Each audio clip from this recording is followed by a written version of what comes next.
Hello everyone, क्या हाल चाल? Doing good? Today you will be doing AS27, Financial Reporting of Interest in Joint Ventures. In simple words, AS27 आपको joint ventures की accounting बताएगा. तो सबसे पहले समझते हैं कि joint venture क्या होता है. Joint venture एक कॉन्ट्रैक्ट है दो या दो से अधिक पार्टीज के बीच to carry on an economic activity जिसपे उनका ज्वाइंट कंट्रोल भी होगा.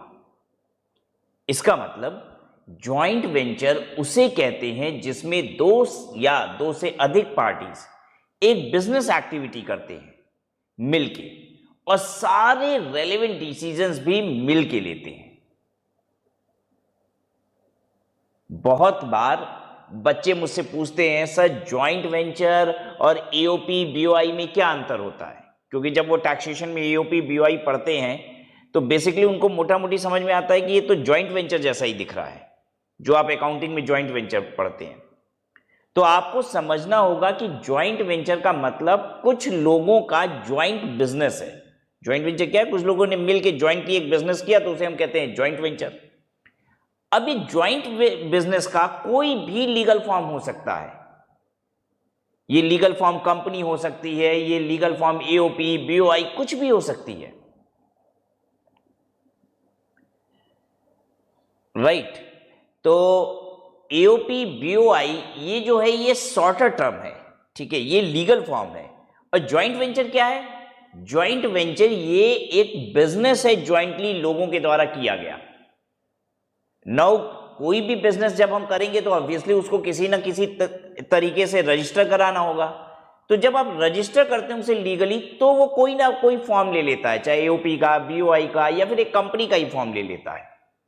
ज्वाइंट वेंचर में जो पार्टीज इन्वॉल्व है उन्हें ज्वाइंट वेंचरर कहते हैं. ये लोग कॉन्ट्रेक्चुअल एग्रीमेंट में होते हैं और साथ मिलकर इकोनॉमिक एक्टिविटी कर रहे हैं. उस इकोनॉमिक एक्टिविटी पे इनका ज्वाइंट कंट्रोल भी होता है. हालांकि ऐसे भी कुछ लोग हो सकते हैं जिन्होंने पैसा तो ज्वाइंट वेंचर में लगाया है पर उनके पास कोई कंट्रोल नहीं है. ऐसे लोगों को ज्वाइंट वेंचरर नहीं, ऐसे लोगों को इन्वेस्टर कहते हैं. राइट. तो in a joint venture you can have few joint venturers and you can also have few investors. Understood. तो ज्वाइंट वेंचरर्स तीन प्रकार के होते हैं: jointly controlled operation, jointly controlled assets और jointly controlled entities. Jointly controlled operation, assets और jointly controlled entities भी तीनों की अकाउंटिंग डिफरेंट होती है. राइट. इसीलिए ये तीनों प्रकार के ये जो ज्वाइंट वेंचर्स हैं इनके बारे में भी आपको जानना होगा, समझना होगा इनमें क्या अंतर है. राइट. और तीनों की फिर अकाउंटिंग भी डिफरेंटली होती है. तो चलिए आइए देखते हैं AS27. Entities enter into such arrangement considering sharing of risk and expenses. Entities enter करते हैं इनटू सच अरेंजमेंट. अरेंजमेंट का मतलब क्या हुआ? वो एक एग्रीमेंट बनाते हैं, कॉन्ट्रैक्ट बनाते हैं जिसके तहत वो मिलकर इकोनॉमिक एक्टिविटी करेंगे जिसमें वो रिस्क को, खर्चों को शेयर करेंगे. Collaboration of know how and skill set. Obviously जब दो लोग मिलकर एक बिजनेस करने के लिए आ रहे हैं तो निश्चित है कि दोनों को एक दूसरे से कुछ ना कुछ फायदा हो रहा होगा. मे बी एक में पैसा ज़्यादा लगाने की ताकत है तो दूसरे में टेक्निकल नो हाउ ज़्यादा लाने की ताकत है. तो कुछ ना कुछ तरीके से एक दूसरे को हम क्या कर रहे होंगे? कॉम्प्लीमेंट कर रहे होंगे. राइट. एक की कमी दूसरा पूरी कर रहा होगा. तभी लोग क्या करते हैं? ज्वाइंटली एक बिजनेस करने के लिए आगे बढ़ते हैं. While also impacted by different work cultures and management style, AS27 sets out principle and procedure for accounting of interest in joint venture and reporting of joint venture assets, liabilities, income and expenses in the financial statement of venturers. Venturers कौन है? Those who are parties to the joint venture. ठीक है, जिनके पास joint control भी है धंधे का, तो उन्हें क्या कहा जाता है? वेंचरर. इनकी बुक्स ऑफ अकाउंट में ज्वाइंट वेंचर में जो एसेट है, ठीक है, ए लिमिटेड बी लिमिटेड मिलके एक ज्वाइंट वेंचर चला रहे हैं. अब उस ज्वाइंट वेंचर में जो एसेट्स हैं, लाइबिलिटीज हैं, उसकी एंट्री, उसकी अकाउंटिंग इन ए लिमिटेड और बी लिमिटेड की बुक्स में कैसे होगी, राइट, ये हमें AS27 बताएगा। एंड इन्वेस्टर्स की बुक्स ऑफ अकाउंट्स में एंट्री कैसे होगी, regardless of the structure of form under which joint venture activities takes place.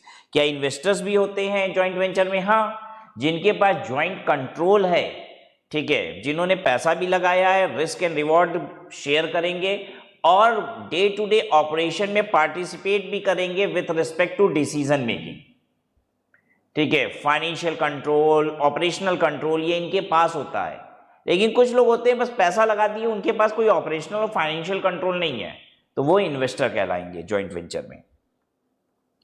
Definition देखिए, कंट्रोल की डेफिनेशन क्या है, is the power to govern financial and operating policies. अगर मुझे फाइनेंशियल एंड ऑपरेशन ये कंट्रोल करने के लिए मिल जाए तो मेरे पास कंट्रोल है। वेंचरर कौन है? दो one who is party to the joint venture and has joint control, जिसके पास जॉइंट कंट्रोल है, पार्टी है जॉइंट वेंचर की और जॉइंट कंट्रोल भी है। इन्वेस्टर कौन है? वो पार्टी तो है एक जॉइंट वेंचर में, वो भी इन्वॉल्व है, उसने भी पैसा लगाया, लेकिन उसके पास जॉइंट कंट्रोल नहीं है। Is a joint in a joint venture is a party to the joint venture, party तो है in a joint venture but does not have control, does not have joint control. ठीक है, चलिए example 1, IDBI gave loan to the joint venture entity of L&T and Tantia Construction। IDBI ने loan दिया है किसको? Joint venture है एक, L&T का और टांटिया का।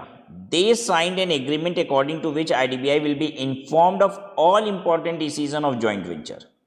IDBI को इंफॉर्मेशन दी जाएगी सभी इंपॉर्टेंट डिसीजन को, यानी IDBI डिसीजन मेकिंग में पार्टिसिपेट नहीं करेगा, जो भी ये लोग L&T और टांटिया मिलकर डिसीजन लेंगे उसके बारे में IDBI को बता दिया जाएगा। ऐसा एग्रीमेंट एक साइन हुआ है। This agreement is to protect the right of IDBI। भाई IDBI ने पैसा लगाया होगा लंबा चौड़ा, ठीक है, लोन दिया है, तो उसका इंटरेस्ट सेफगार्डेड रहे, भाई उसको पता चले कि क्या क्या चल रहा है इस जॉइंट वेंचर में, इसलिए ऐसा डिसीजन लिया गया है। Hence, just signing the contractual agreement will not make investor a venturer। इससे वो वेंचरर नहीं हो जाएगा, मतलब IDBI जो है वो इन्वेस्टर है, जो इंफॉर्मेशन हमने पढ़ी उसके हिसाब से L&T टांटिया ये दोनों इस बिजनेस में क्या है, ये वेंचरर है।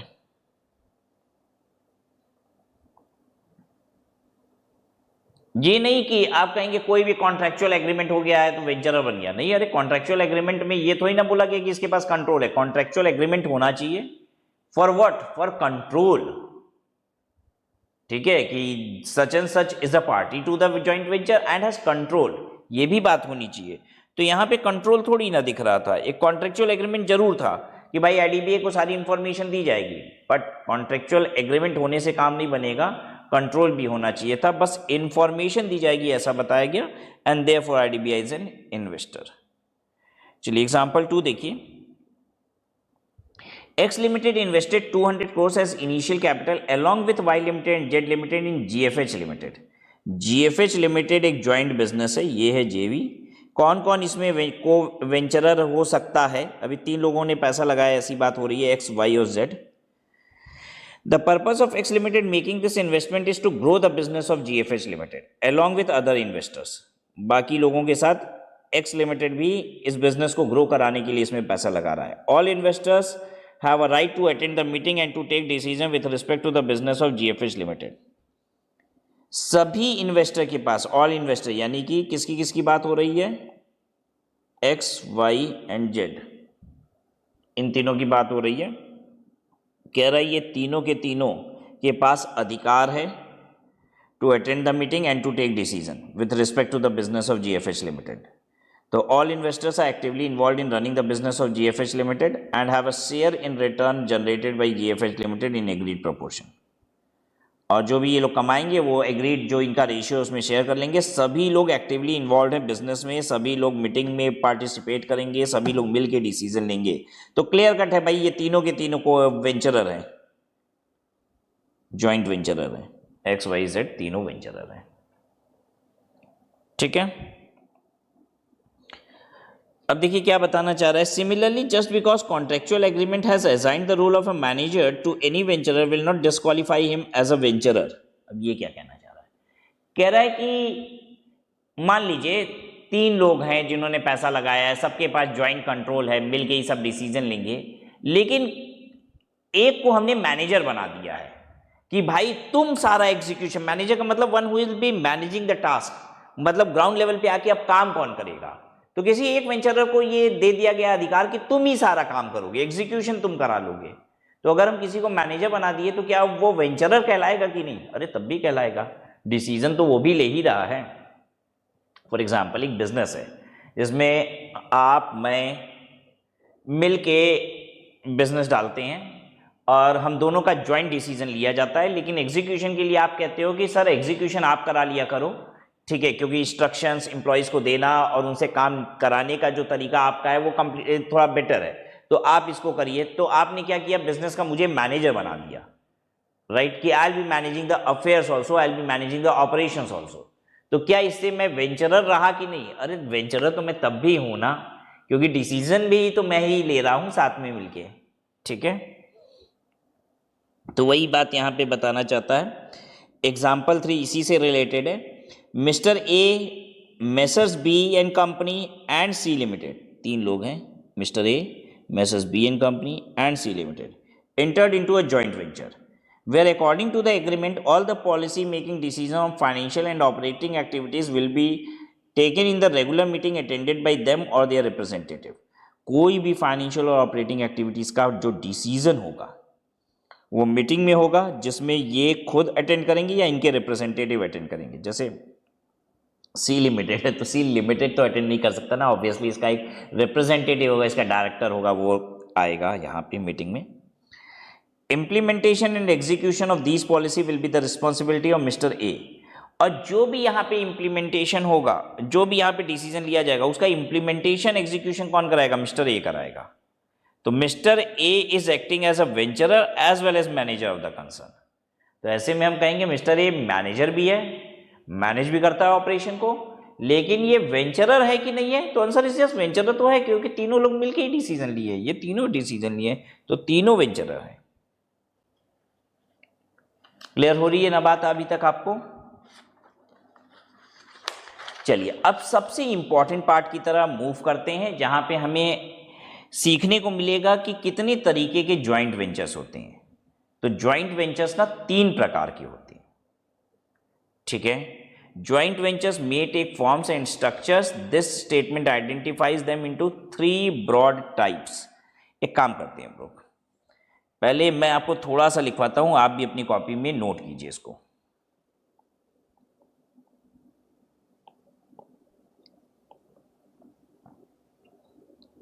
ज्वाइंट वेंचर्स जो होते हैं वो 3 प्रकार के होते हैं। कौन कौन से? JCO, JCA एंड JCE, ठीक है, jointly controlled operations, jointly controlled assets और jointly controlled entity।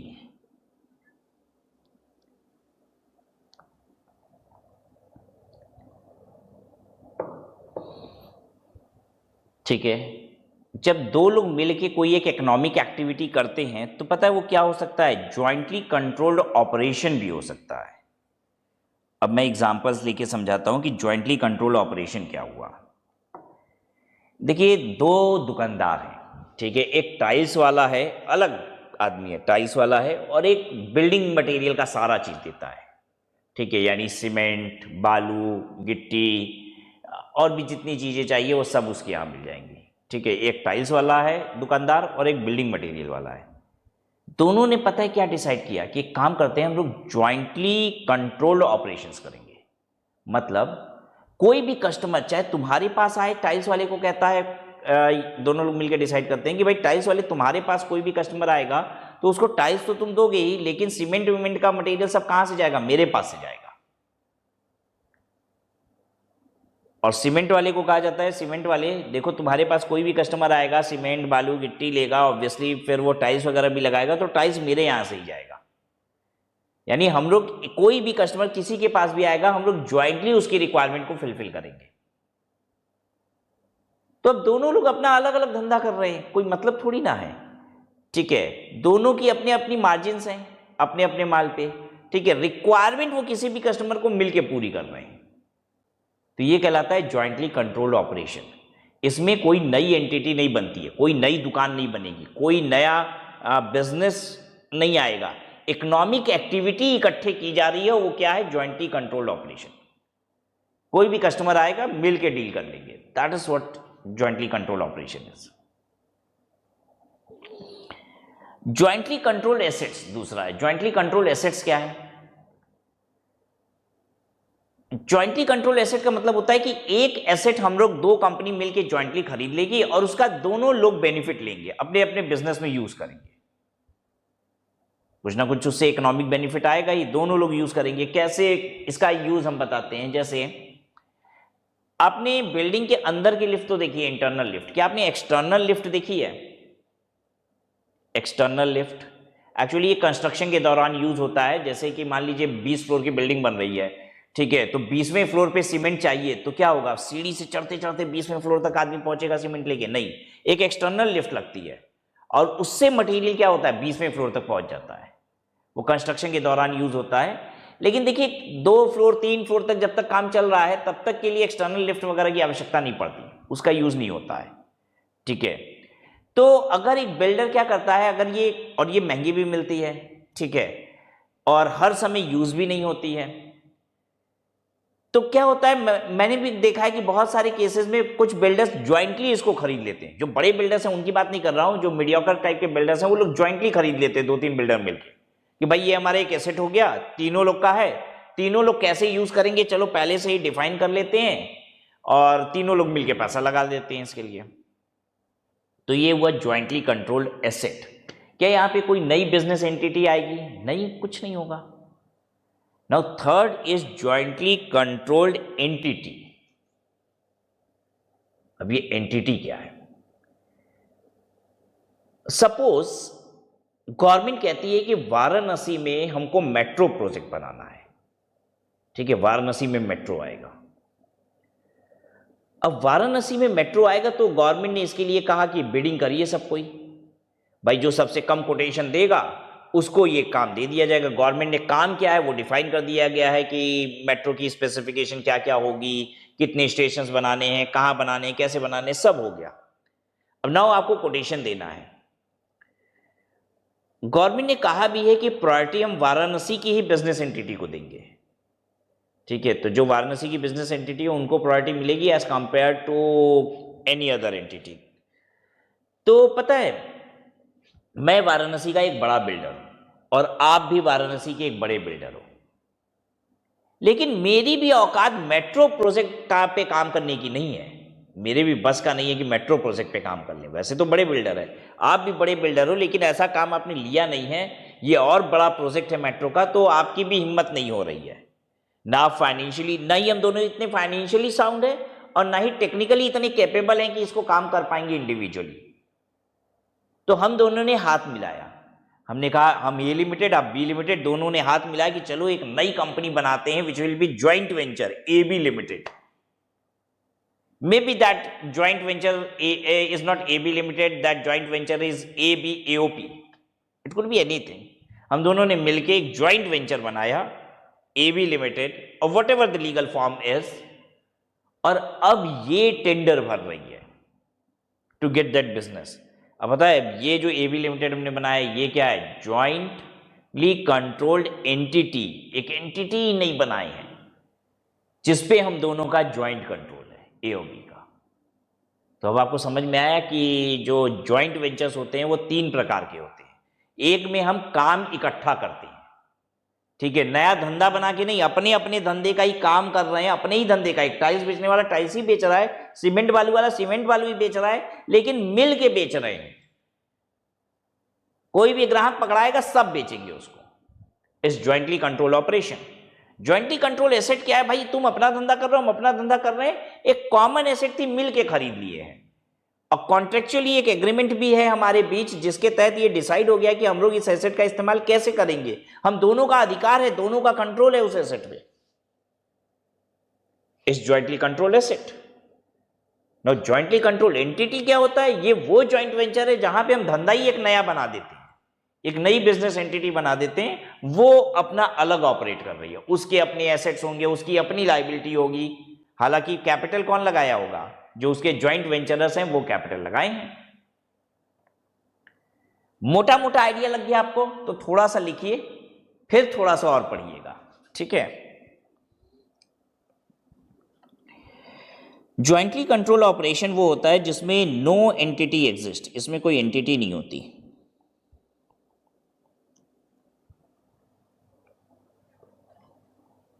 ठीक है।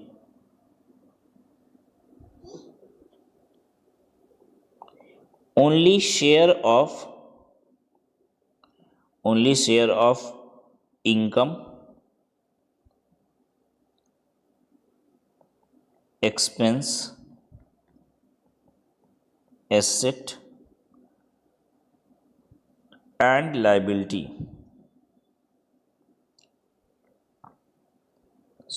should be reported in standalone statement, ठीक है। ज्वाइंटली कंट्रोल एसेट्स में भी क्या होता है? एकदम सेम चीज होता है, सेम, कोई नई एंटिटी एग्जिस्ट नहीं करेगी भाई। हर कोई अपने हिस्से का इनकम, एक्सपेंस, एसेट, लायबिलिटी अपनी अपनी स्टैंड अलोन, जो अपना अलग अलग बैलेंस शीट पीएल है उसमें अपना दिखाते हैं। ज्वाइंटली कंट्रोल एंटिटी में ही तो मजा आता है, यहीं पे तो अलग डिफरेंट अकाउंटिंग होती है, यहां एंटिटी एग्जिस्ट करती है, एक नई एंटिटी एग्जिस्ट करेगी।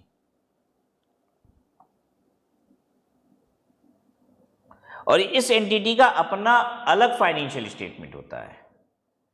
jointly controlled entity maintains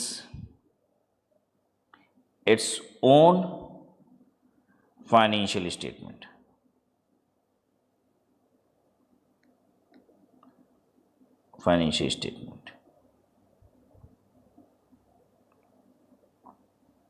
ठीक है।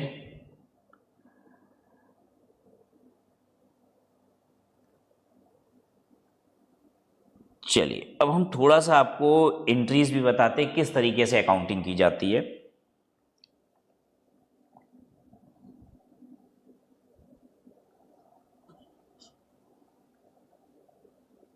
एग्जाम्पल से करते हैं। A and B are joint venturers, ठीक है, are joint venturers in 1:1 ratio. भैया रेशियो हम अपना अलग बताते रहेंगे, क्योंकि एक अगर हम जॉइंट वेंचर बनते भी हैं तो ऐसा भी हो सकता है कि डिसीजन हुआ है कि एसेट और लाइबिलिटीज़ का रेशियो जो होगा इनका 1:1 का होगा, लेकिन प्रॉफिट का रेशियो 2:1 का होगा, क्वाइट पॉसिबल, ठीक है। जैसे मान लीजिए हम आपके साथ कोई बिजनेस कर रहे हैं और हम कहते हैं कि भाई हम तुमसे देखो ज़्यादा कैपेबल हैं, राइट, तो पैसा तो देखो बराबर बराबर लगाएंगे, तो एसेट लाइबिलिटी हम लोग की बराबर बराबर रहेगी। लेकिन जहाँ तक रही भाई प्रॉफिट की बात, तो हम थोड़ा ज़्यादा लेंगे, क्योंकि देखिए मार्केट में मेरी पहचान ज़्यादा है, ठीक है, मेरी वजह से ज़्यादा कस्टमर आएंगे, हम ज़्यादा लोग को इन्फ्लुएंस कर पाएंगे माल खरीदने के लिए, तो इसलिए मेरा प्रॉफिट का हिस्सा ज़्यादा होगा। तो हो सकता है कि नहीं, ऐसा बिल्कुल पॉसिबल है, ठीक है। तो A and B joint venturer हैं। अब हम आपको एंट्री बताते हैं एक एक ट्रांजेक्शन की।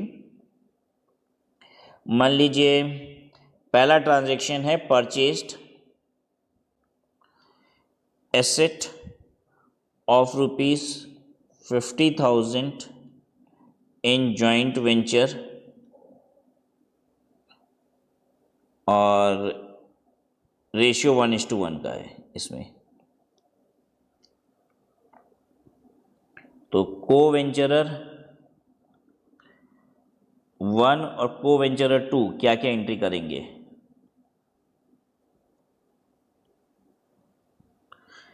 ये एंट्री करेगा शेयर इन फिक्स्ड एसेट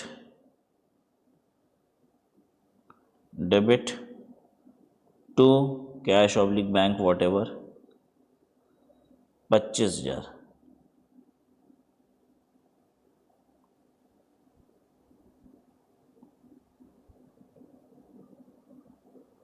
और ये भी सेम एंट्री करेगा share in fixed asset debit to cash oblique bank 25,000।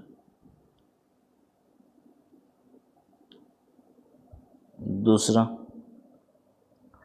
मतलब हम फिक्स्ड एसेट पूरा अपने बुक्स में नहीं, शेयर इन फिक्स्ड एसेट्स हमारा हिस्सा है फिक्स्ड एसेट में, हम ये लिखेंगे जो भी फिक्स्ड एसेट आई है। मान लीजिए ये फिक्स्ड एसेट टीवी है तो शेयर इन टीवी डेबिट, ठीक है, पूरी टीवी हमारी नहीं है। इस तरीके से ये लोग एंट्री करते हैं,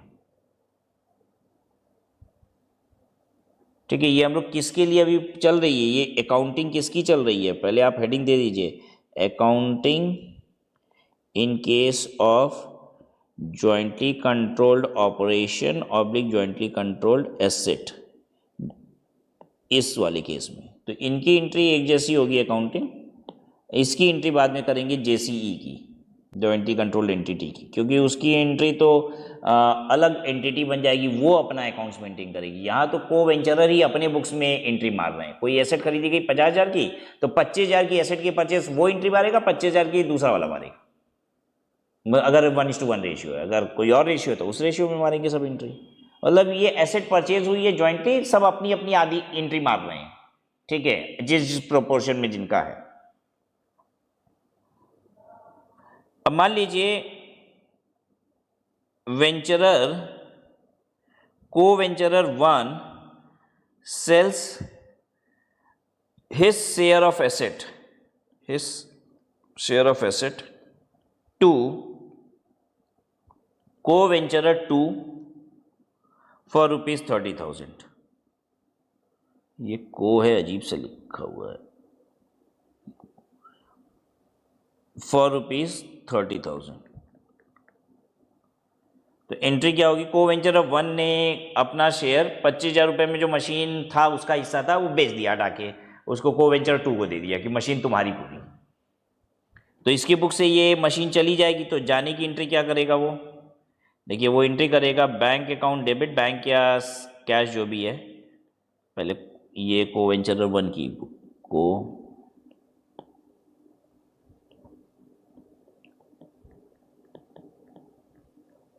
वेंचरर 1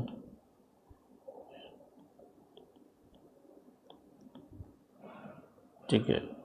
अब को वेंचरर 1 जो एंट्री करेगा वो क्या करेगा, बैंक अकाउंट डेबिट, पैसा आया उसके, ठीक है, टू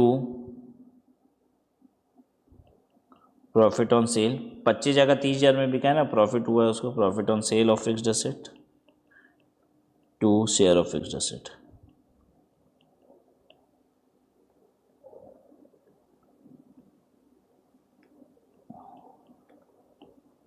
अरे प्रॉफिट 5,000 है, ये 25,000 है, ठीक है।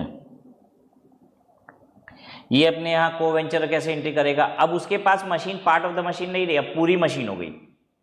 अभी तक पार्ट ऑफ द मशीन थी ना, 25,000 रुपये जब तक लगाया था, शेयर इन फिक्स्ड एसेट लिखता था, अब तो वो पूरी खरीद लिया है, को वेंचर 2 के पास हो गई, तो अब वो अपनी बुक्स में एंट्री मारेगा फिक्स्ड एसेट डेबिट, उसके बाद फिक्स्ड एसेट आ गई, पर कितने की, 55,000 रुपये की, टू ये वाला जो शेयर इन फिक्स्ड एसेट था 25,000, इसको ख़त्म कर देगा वो अब अपनी बुक्स में, शेयर इन फिक्स्ड एसेट 25,000, और अभी पैसा दे के खरीदा है 30,000 का, टू बैंक 30,000।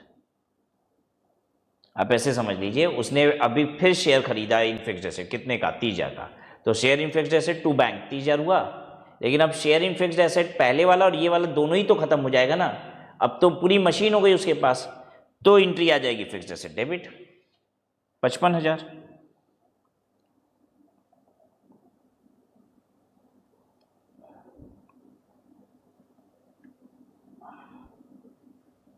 चलिए और क्या आप सीखना चाहेंगे, ये नेक्स्ट पेज पे सिखाते हैं।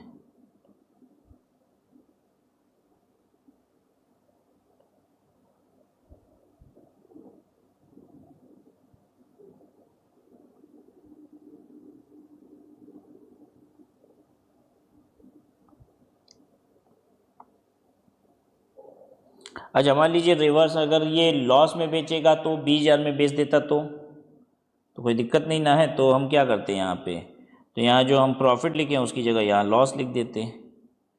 अगर लॉस में बेचेगा तो यहाँ प्रॉफिट की जगह हम डेबिट में लॉस लिख देते हैं, करके ही दिखा देते हैं आपको।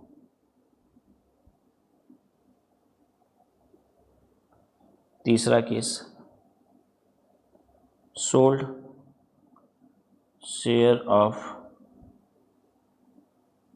फिक्स्ड एसेट टू co-venturer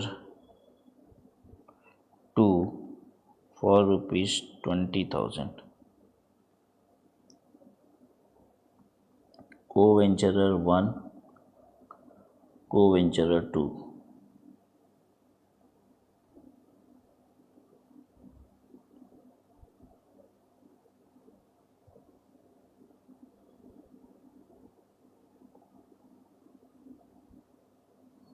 ये एंट्री करेगा, बैंक अकाउंट डेबिट, इसको पैसा आ गया। Loss on sale, fixed asset debit to share of fixed asset, bank 20,000, loss 5,000, share of fixed asset 25,000। ये एंट्री क्या करेगा, इसके पास फिक्स्ड एसेट पूरा हो गया अब, तो ये करेगा fixed asset debit to share of fixed asset.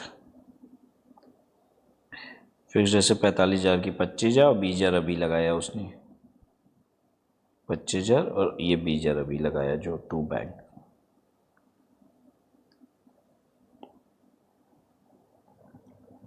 ठीक है, तो JCO और JCA की अकाउंटिंग आपको आ गई कि भाई कुछ नहीं करना है, जितना मेरा हिस्सा है, ठीक है, एसेट में या व्हाटएवर जो भी हम लोग ने जॉइंटली कर रहे हैं, बस हम अपनी एंट्री करते जाएं। अगर कोई चीज़ मिल के खरीदे हैं तो आधी आधी एंट्री मार देंगे, और क्या, बात खत्म। चलिए पढ़ते हैं jointly control operation. Under this setup venturers do not create a separate entity, clear है ये बात आपको, for their joint venture business, but they use their own resources for the purpose. वो अपने रिसोर्सेज से ही धंधा कर रहे हैं, ठीक है। They raise any fund required for joint venture on their own, they incur any expense and sales are also realise individually. अपना अपना खर्चा होता है, अपनी अपनी उनकी सेल होती है। They use same set of assets and employees for their joint venture business and their own business, ठीक है, सेम सेट ऑफ एम्प्लॉयज वगैरह सब कुछ वैसे यूज हो रहे हैं। The joint venture agreement usually provides means by which revenue from jointly controlled operations and any expenses incurred in common are shared among the venturer। अब मान लीजिए कोई कॉमन एक्सपेंस है, कॉमन एक्सपेंस कैसे हो सकता है, मान लीजिए एक ही ट्रॉली से टाइल्स वाले का टाइल्स और इसका सीमेंट सब एक ही ट्रॉली से गया था, ठीक है, तो भाड़ा कस्टमर से नहीं लेना था, वो इन लोग को ही बियर करना था, दुकानदारों को। तो भाई अब वो लोग कैसे बांटना है वो लोग अपना देख लेंगे, वैसे बांट लेंगे अपना, ठीक है। 500 रुपये भाड़ा लगा, एक जन को मान लीजिए 300 देना है, दूसरे को 200 देना है, तो अपनी अपनी बुक्स में 300 और 200 रुपये ट्रॉली भाड़े के खर्चे की एंट्री कर लेंगे सब। उनको मतलब नहीं है ज्वाइंटली कितना लग रहा है, अपना अपना खर्चे की एंट्री मार लो, ठीक है। अच्छा एक बात और बहुत ध्यान से समझिएगा कि ऐसा नहीं है कि टाइल्स वाले के पास कोई कस्टमर आ रहा है जो कह रहा है नहीं भाई हमको तो नहीं चाहिए सीमेंट, तो वो बेच ही नहीं रहा है, नहीं, वो अपना टाइल्स बेच रहा है तब भी, ठीक है। सीमेंट वाले का भी पास सीमेंट का कोई कस्टमर आ रहा है, वो कह रहा है कि नहीं हम कुछ और नहीं लेंगे, तो ठीक है, तो वो सीमेंट बेच रहा है, ऐसा नहीं है कि वो बेच ही नहीं रहा है। ज्वाइंटली कंट्रोल ऑपरेशन का मतलब ये कि हम ज्वाइंटली भी बिजनेस करते हैं, एंड ऑब्वियसली ज्वाइंटली का एक दूसरे को दोनों लोग ही सपोर्ट कर रहे होंगे तभी ये चल रहा होगा, नहीं तो चलेगा ही नहीं। ऐसा तो होगा नहीं कि एक जन टाइल्स वाला बार बार सीमेंट बिकवा रहा है, उसका सीमेंट वाला टाइल्स एकदम भी नहीं बिकवा रहा है, तो वो जारी रखेगा, ये ज्वाइंट ऑपरेशन जारी नहीं रहेगा, ठीक है। Since there is no separate legal entity and venturers do not recognize the transaction separately, they do not maintain a separate set of books for joint venture. All the transactions of joint venture are recorded in their books only. सब अपनी अपनी books में entry कर रहे हैं। इसका एक सुंदर सा एग्जाम्पल भी दिया हुआ है, और यही एग्जाम्पल मोटा मोटी मैंने आपको भी बताया था। यहाँ पे 3 लोग हैं, हालांकि मैंने जो एग्जाम्पल आपको समझाया था उसमें 2 ही लोग थे। एक है मिस्टर ए जो डीलर है टाइल्स और मार्बल का, बी एक डीलर है बिल्डिंग मटेरियल का, सी एक प्रमोटर है, enters into a joint venture business where any contract for construction received, कोई भी कंस्ट्रक्शन का कॉन्ट्रैक्ट रिसीव होगा, ठीक है, तो will be completed jointly. Mister A will supply all tiles and marble, B will supply other material from his godown and C will look after the completion of construction. अगर इनको कोई construction contract मिलता है ना, तो A B C मिलकर decide किए कि हम लोग तीनों मिलके पूरा करेंगे। तो तीनों लोग कंस्ट्रक्शन कॉन्ट्रैक्ट के लिए भी बात करते हैं किसी भी कस्टमर से। जब कोई कस्टमर आया बिल्डिंग मटेरियल वाले के पास सीमेंट लेने बोल तो बड़ा, तो वो तो दे ही देगा, लेकिन पूछेगा क्या तुमको पूरे कॉन्ट्रैक्ट में पूरा घर बनवाना है? वो कहता है हाँ तैयार है हम, तो खट से वो सी से और बी से ए से भी दोनों से मिलवा देता है।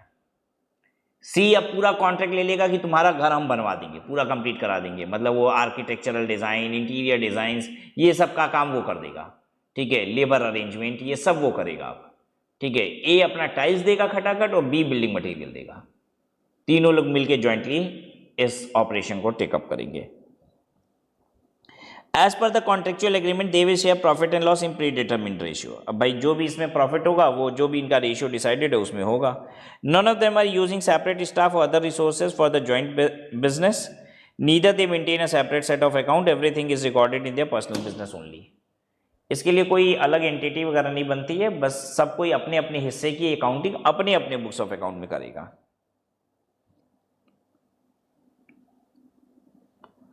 जॉइंटली कंट्रोल्ड एसेट,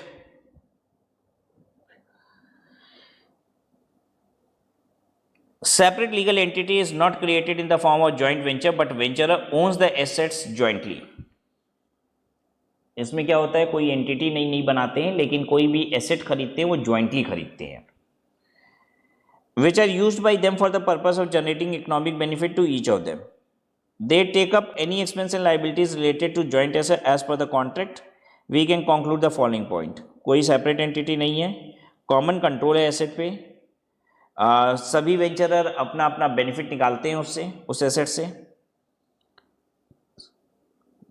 अच्छा, ऑपरेट करते समय उस मशीन को जो भी मिलके उन्होंने खरीदा है तो उसके लिए जो फ्यूल वगैरह लगता होगा वो अपना अपना खर्च करते हैं, जो जितना यूज करता है वो, मतलब जो भी ऑपरेशनल खर्च है उस मशीन का वो इंडिविजुअल्स को वेंचर्स अपना अपना खर्च करते हैं।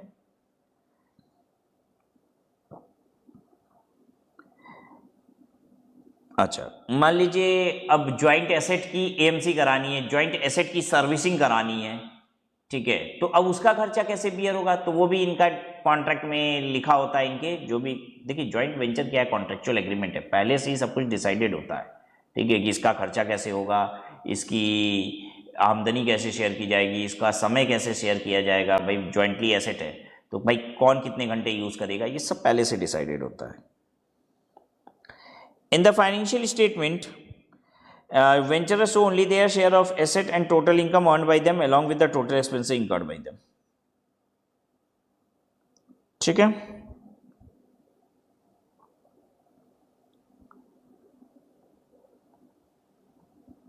look at example। अब यहां पे बताएगा कि तीन कंपनी है, एबीसी लिमिटेड, बीपी लिमिटेड और एचपी लिमिटेड, ये तीन कंपनी है और इन्होंने मिल के एक ये तीनों ही ऑयल रिफाइनरी हैं, ठीक है, तीनों लोग तेल निकालते हैं और तीनों लोग मोटा मोटी एक ही जगह पे है, ठीक है, और तीनों के कस्टमर्स भी मोटा मोटी एक ही जगह पे हैं। तो इन्होंने डिसाइड किया कि एक काम करते हैं, एक पाइपलाइन बिछा लेते हैं, हम लोग को एक ही जगह पे रिफाइनरी है, एक ही जगह पे हमारे कस्टमर्स हैं, हमको तो सेम ही जगह पे मोटा मोटी सप्लाई भी करना है, तो क्यों सब कोई अपनी अपनी पाइपलाइन बिछाए। एक पाइपलाइन बिछाते हैं, पैसा तीनों लोग लगा देते हैं, तीनों की ज्वाइंट एसेट रहेगी ये, ठीक है, तो ये कहलाता है jointly controlled asset. ABC Limited, BP Limited and HP Limited having the same point of oil refinery and same place of customer agreed to spread a pipeline from their unit to customer place jointly। ठीक है, they agreed to share the expenditure on the pipeline construction maintenance in the ratio of 3:3:4। खर्चा ये लोग इस ratio में share करेंगे and time allocated to use the pipeline was 4:3:3 respectively। अच्छा, और कैसे यूज करेंगे ये लोग? 4:3:3 के रेशियो में। अब आप देखेंगे, कहेंगे कि अरे एबीसी पैसा कम लगा रहा है, यूज ज़्यादा करेगा, ऐसा कैसे? अरे तो होगा, एबीसी के पास कुछ ना कुछ अलग बेनिफिट एबीसी की वजह से इन लोग को मिल रहा होगा, बीपी और एचपी को, इसलिए तैयार हुए होंगे। चाहे जब पाइपलाइन बिछ रही है तो बी और सी को कोई आइडिया, बीपी लिमिटेड और एचपी लिमिटेड को कोई आइडिया ही नहीं था पाइपलाइन कैसे बिछेगी। एबीसी की वजह से ये लोग कर पा रहे हैं ऐसा, ऐसा भी हो सकता है। तभी एबीसी दबा के इन लोग को बोल रहा है, कह रहे भाई पैसा कम लगाएंगे लेकिन यूज ज़्यादा करेंगे हम ही। वो लोग भी तैयार हैं भाई, हाँ ठीक है ठीक है, right. For the joint venture, each venturer will record his shares of joint asset as classified according to the nature of the asset rather than as investment. ठीक है, तो अब जितना पैसा हम लोग लगाएंगे मशीन में वो इन्वेस्टमेंट की तरह नहीं दिखाएंगे। जैसे 1 करोड़ रुपए 2 लोगों ने लगाया, एक जॉइंटली एसेट खरीद ली, 2 करोड़ रुपए की एसेट खरीद ली 1 करोड़ रुपए लगा के को वेंचरर्स ने, तो क्या को वेंचर ये इन्वेस्टमेंट की तरह इसको दिखाएगा 1 करोड़ रुपए? कहता है नहीं, ये ज्वाइंटली कंट्रोल एसेट है, आप दिखाइए share in such and such asset 1 crore रुपए, वो भी अपने फिक्स एसेट में दिखाया, share in such and such asset 1 crore रुपए अपने अपने फिक्स एसेट में दिखाइए दोनों लोग। एंड एनी एक्सपेंडिचर इनकर्ड और revenue generated will be recorded with other item similar to JCO.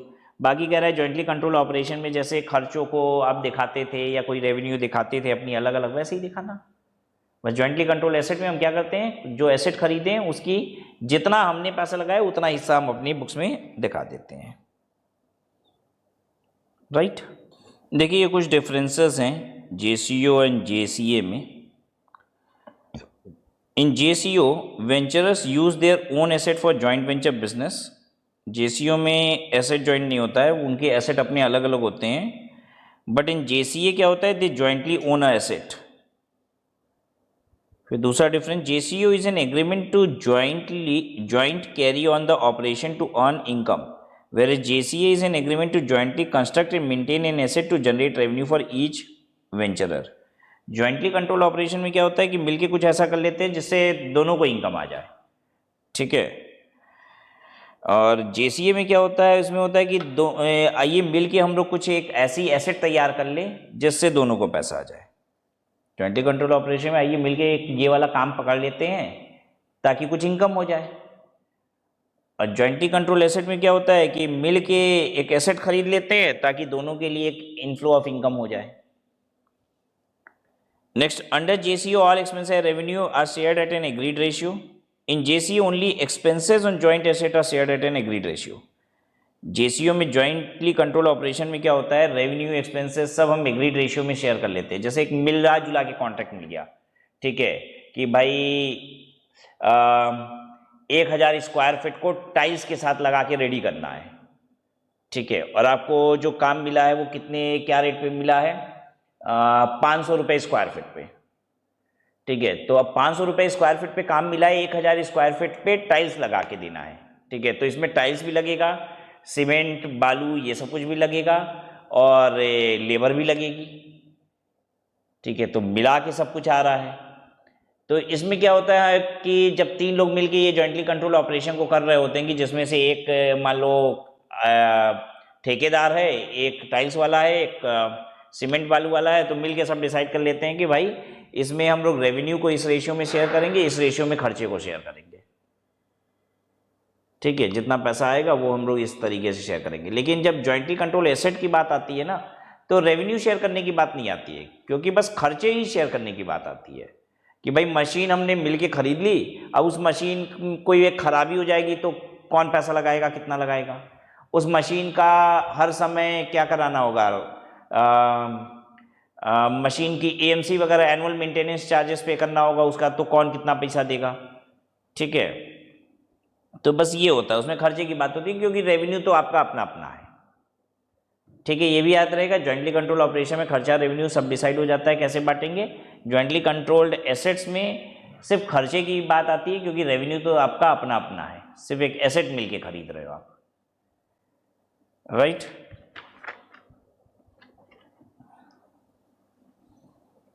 चलिए आज की क्लास को यहीं पे समाप्त करते हैं।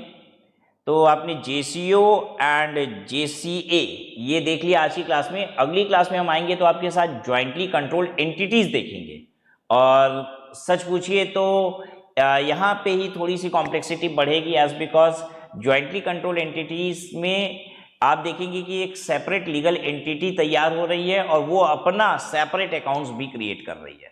तो वो वहाँ पे अकाउंटिंग कैसे होती है ये आपको देखने को मिलेगा अगली क्लास में।